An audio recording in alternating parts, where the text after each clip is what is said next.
আসসালামু আলাইকুম প্রিয় বন্ধু শরীদ, ছোট্ট একটা ভিডিও আমার দরদি স্নেহভাজন দাদু ভাইদের জন্য, দাদু ভাই বোনদের জন্য এবং আমার বন্ধু শরীরদের জন্য। অনেকেই আমার পোস্টে মন্তব্য করেন যে দাদু ভাই আপনি একটু হেসে কথা বলতে পারেন না, আপনার মুখে হাসি আসে না। তো তাদের উদ্দেশ্যে আমি বলতে চাই যে আমার টপিক্সটা বা আমার সাবজেক্টগুলো আমি জানিয়ে কথা বলি, এটা কি হাসির জায়গা ভাই? কীভাবে হাসবো বলো? আজকে আমার গত মাসে আসছে ৩,০০০ টাকা কারেন্ট বিল, তার আগের মাসে আসছে ২,৫০০ টাকা, তার আগের মাসে আসছে ৮০০ টাকা। এই মাসে এই যে হঠাৎ করে আজকে হাতে বিল পেলাম ৯,০০০ টাকা। দুইজনের পরিবার, বুড়ো বুড়ি দুইজন থাকি, আর মেয়েটা বেশিরভাগ হলে থাকে, ছুটিতে আসলে থাকে। তাহলে আমাদের এরকম বিল কিভাবে আসে? তাহলে গত মাসে সর্বোচ্চ বিল আসছে আমার ৩,০০০ টাকা। এই বাসা এখানে ৭-৮ বছরের মধ্যে সর্বোচ্চ বিল আসছে ৩,০০০ টাকা গত মাসে। সেটাও বেশি ছিল, যাই হোক কটা হিট অ্যালার্ট ছিল, এসি একটু বেশি চলছে, আসতে পারে। এই মাসে তো আমি এসিটা এরকম ব্যবহার করি নাই। হঠাৎ করে ৯,০০০ টাকা বিল করে কী করে আসে? ৮০০ ইউনিট কনজিউম কিসে করব আমি? আমার ম্যাক্সিমাম দুইজন মানুষ এক রুমে থাকি, হয়তো বড় জোর 2 রুমে কখনো 2 লাইট জ্বলে, একটা ফ্যান বা 2টা ফ্যান। আর আমার বাসাটা খোলামেলা, 5 তলার উপরে 3টা সাইড খোলা। আর যদি বৃষ্টি হয় একটু বা একটু ছায়া ছায়া হয়, যে পরিমাণ বাতাস ঢোকে, ফ্যানও চালানোর প্রয়োজন হয় না। তো এই ৯,০০০ টাকা এর প্রতিকার আমি পাবো না, আমি জানি। এর প্রতিকার আমি পাবো না, আমাকে এই টাকা দিতেই হবে। বিচার দেবো কোথায়, কার কাছে? কোন কথাটা নিয়ে আমি হাসি মুখে আসবো তোমাদের সামনে বলো?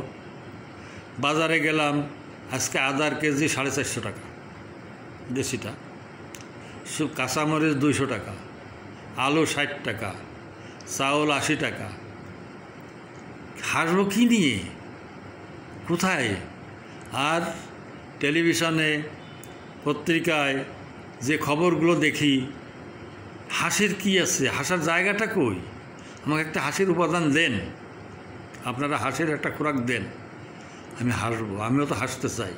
আমি হাসি মুখে শৈশব কৈশোর কাটাইছি, যৌবন তারুণ্য কাটাইছি, কিন্তু এখন আমি হাসতে পারছি না, হাসা ভুলে যাচ্ছি। কী নিয়ে কেমনে হাসবো? কোন সাবজেক্টের পরে হাসতে পারি আমি? কি দেখে হাসবো বলেন?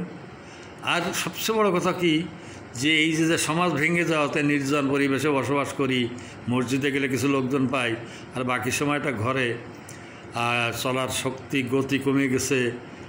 সুতরাং সঠিকভাবে তেমন একটা ঘোরাঘুরি করতে পারি না। একটু ফেসবুকে আসবো, কি অশালীন মন্তব্য, অপ্রয়োজনীয় কথাবার্তা।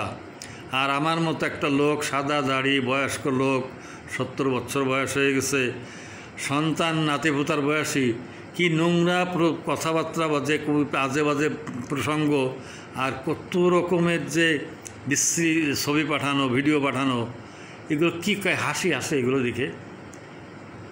আর তারপর ভিডিও কল দেবে, দিন নেই রাত নেই, অনুমতি ছাড়া, প্রয়োজন ছাড়া ভিডিও কল দেবে। ভিডিও কল দিয়ে হয়তো অনেক একটা ধরলাম, দেখা যাচ্ছে তা সে দীর্ঘদিনের বন্ধু। কি করেন, খাইছেন, ভালো আছেন, কি করতেছেন, খাওয়া দাওয়া হয়েছে, কি খাইলেন আজকে? এগুলো কী অবান্তর প্রশ্ন বলেন? আমার তো আত্মীয় স্বজন আছে, বিশাল পরিবারে আমার জন্ম, বিশাল বলতে জনগোষ্ঠী, ভাই আছে, বোন আছে, মেয়ে, এক বড় মেয়েটা, ছোটো মেয়েটা, 2টা মেয়ে 2 জায়গায় থাকে, তাদের সঙ্গে দিনে একবার বা সপ্তাহে 2-3 বার কথাবার্তা হয়। প্রতিদিন সকাল সন্ধ্যায় মেসেজ দিতে হবে, এখন কি করতেছেন, কেমন আছেন, আপনাকে খুব ভালো লাগে। আর আরও যত যে নোংরা কথাবার্তাগুলো, এরা তো নিজেরা, আমি বারবার করে বলছি যে তোমরা এরপর থেকে ফিরে আসো, তো তুমি কী লাভ পেলে? আমার মনে করো আমি একটু খারাপ লাগলো, আমি কষ্ট পেলাম, আমার সম্পর্কে একটা খারাপ মন্তব্য করলে, বা কাউকে আমার মতো আরেকজনকে এরকম একটা বাজে ভিডিও পাঠালে, কি খুশি হইলে? তোমার লাভটা হলো কি? আর তাকে একটু কষ্ট দিয়ে, তাকে একটু দুঃখ দিয়ে, একটু বিরক্ত করে তুমি কি খুশি হইলে? ভালোর সংখ্যা বেশি, অনেকেই আপনার শ্রদ্ধা সালাম জানায়, কিন্তু ইনবক্সে আমি যোগাযোগ সাধারণত করতে পারি না। করতে গেলে সে সময়টা কোথায় আমার? প্রতিদিন এবারে যদি আমি 100 মোবাইল মেসেজে হাইয়ের জবাবে হ্যালো বলতে যাই, তাহলে আমার সময় কতটুকু যায়? আর এই বয়সে প্রধান যুদ্ধ করতে হয় শরীরের সাথে, তারপর আছে পারিবারিক, নানান রকম সামাজিক, আর্থিক, মানসিক, নিজের কিছু কাজকর্ম, ইবাদত বন্দেগী বেশি তো করতেই হয়। তো সময় কোথায়? তোমরা কেন এই যে বাজে পথটা ছাড়ো? বাজে পথটা ছাড়ো, অত্যন্ত নোংরামি, এগুলো কারোর জন্য কিন্তু সুফল বয়ে আনে না। আর এই যারা নবীন প্রজন্ম, যারা এই সমস্ত কাজ করে, অনেকেই আমার কাছেও বাজে বাজে ভিডিও পাঠায়, ছবি পাঠায়, খারাপ মন্তব্য করে। এতে লাভ কী ভাই? তোমার বাবা মা তোমাকে অনেক কষ্ট করে লালন পালন করছেন, কী জন্য? তাদের ভবিষ্যতে তাদের জন্য উপকার হবে, জাগতিক পারলৌকিক যে উপকার হবে। আর তুমি কি করতেছো? তোমাকে লেখাপড়া শিখেছেন তারা, খেয়ে না পড়ে তুমি লিখতে শিখছো, পড়তে শিখছো, চলতে শিখছো, আর তুমি তাদের এমন আচরণ করছো যে তাদের জাহান্নামের জ্বালানি হিসাবে তুমি পরিণত হচ্ছ। কেন? লাভ কি বলো? এতে যদি কোনো লাভ হতো তাহলে তুমি করতে পারতে। তুমি নিজেরও ক্ষতি করতেছো, নিজের ইমানের ক্ষতি করতেছো, সমাজের ক্ষতি করতেছো, তোমার বাবা মার ক্ষতি করতেছো, আর তুমি নিজের পরিচয়টাকে তুলে ধরতেছো আমি অত্যন্ত নোংরা একটা খারাপ পরিবেশ থেকে উঠে আসছি। আমি তোমাদের কাছে বিনয়ের সাথে বলতে চাই, অত্যন্ত অনুরোধ করে বলতে চাই যে তোমরা অযথা খারাপ পথটা বেছে নিও না। এই পথটা অবশ্যই ভালো না, কোনো লাভ নাই এতে শারীরিক, মানসিক, আত্মিক সকল দিক দিয়ে ক্ষতি হয়। আমি ভিডিওতে চেষ্টা করি যে এই নবীন প্রজন্মকে একটা সঠিক পথ দেখানোর জন্য। আমরা মোটামুটি সঠিক ছিলাম, কারণ নবীন আর প্রবীণের সংমিশ্রণে আমরা বড় হয়েছি।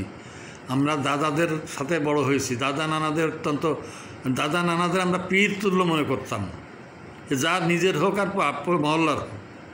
তাহলে আমি আজ তোমাদের দাদুর বয়সী, নানার বয়সী, আমার কাছে খারাপ প্রস্তাব, খারাপ মন্তব্য, খারাপ ছবি কেন পাঠাবা? আমি তো তোমার হয়তো বাবারও বড়, মায়েরও বড়। আমার কাছে তুমি স্নেহ আশা করবা, মমতা আশা করবা, দোয়া আশা করবা, আর আমার কাছে তুমি শ্রদ্ধা পাঠাবা, সালাম পাঠাবা, দোয়া চাইবা। এইটাই তো স্বাভাবিক, এইটাই তো মানবিক, এইটাই তো সভ্যতা, এইটাই তো শিক্ষা, আদব। আমি আবারও অনুরোধ করব যে খারাপ পথে তোমরা যেও না, খারাপ সঙ্গে মিশো না, এদের বর্জন করো, নিজেরাও ভালো হও। এবং সবার জন্য মঙ্গল কামনা করে, সবাইকে দোয়া করে আমি আমার এই মন্তব্যের জবাবটা দিলাম। আসলে হাসির কোনো টপিক আমি পাই না, আমি পাচ্ছি না। আমি দেখে একটা মুহূর্তের জন্য একটু হাসবো, এটা আমি পাচ্ছি না। হ্যাঁ, কখনো কখনো আমার একটা নাতি আছে বা ওই বয়সী যারা আছে, তাদের কিছু খেলাধুলা দেখলে মুহূর্তের জন্য একটু হাসিটা আসে, মুহূর্তে আবার মিলিয়ে যায়। তো যাই হোক, সমাজটাকে দূষণ করে নিজেদেরই ক্ষতি করো না। আমরা আত্মঘাতী আচরণ থেকে ফিরে আসি এবং সবাই ভালো থাকি। সবার জন্য মঙ্গল কামনা করে, দোয়া করে আমি শেষ করছি। আপনারাও আমার জন্য দোয়া করবেন। আমিন।